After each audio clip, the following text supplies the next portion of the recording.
So I guess it was just about 5 months ago when gardening expert Ginny Rosencrantz from the University of Maryland Extension Office came to the historic Studio D to show me the proper way to plant tulips. And I got to admit, I was a little bit skeptical because why in the world, you remember those days when we were having the 20 and 30 degree temperatures? Well, that was what was going on. I'm thinking, why would we plant such a beautiful spring flower then?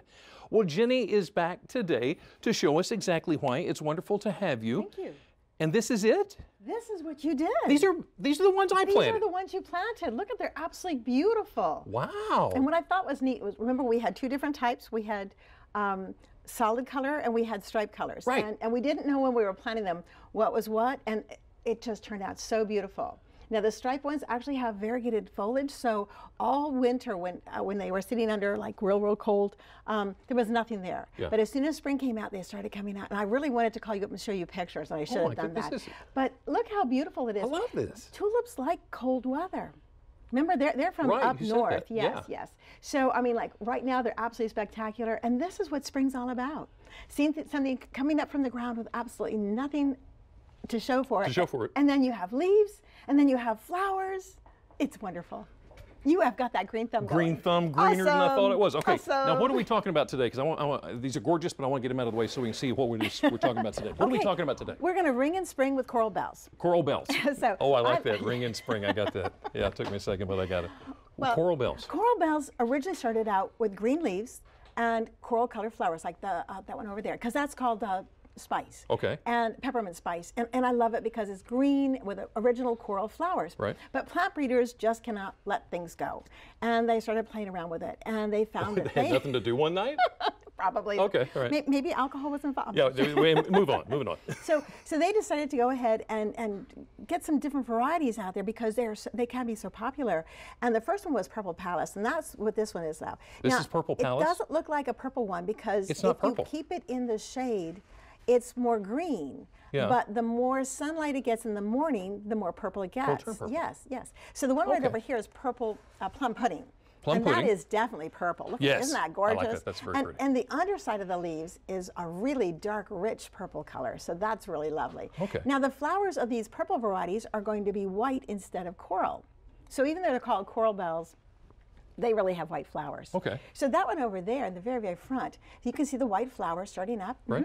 And that's a plum cascade. So that means that that's going to be a gorgeous one, like in a hanging basket, or you even mentioned a window box. That would be awesome because it'll come down. Oh, yes, yes. Because all of these have one thing in common.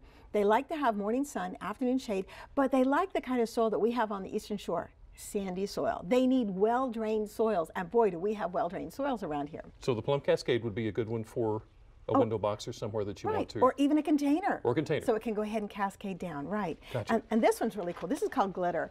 And she's very glittery because she's got a lot of metallic on her. So really does. She does have a purple on the bottom. Yeah.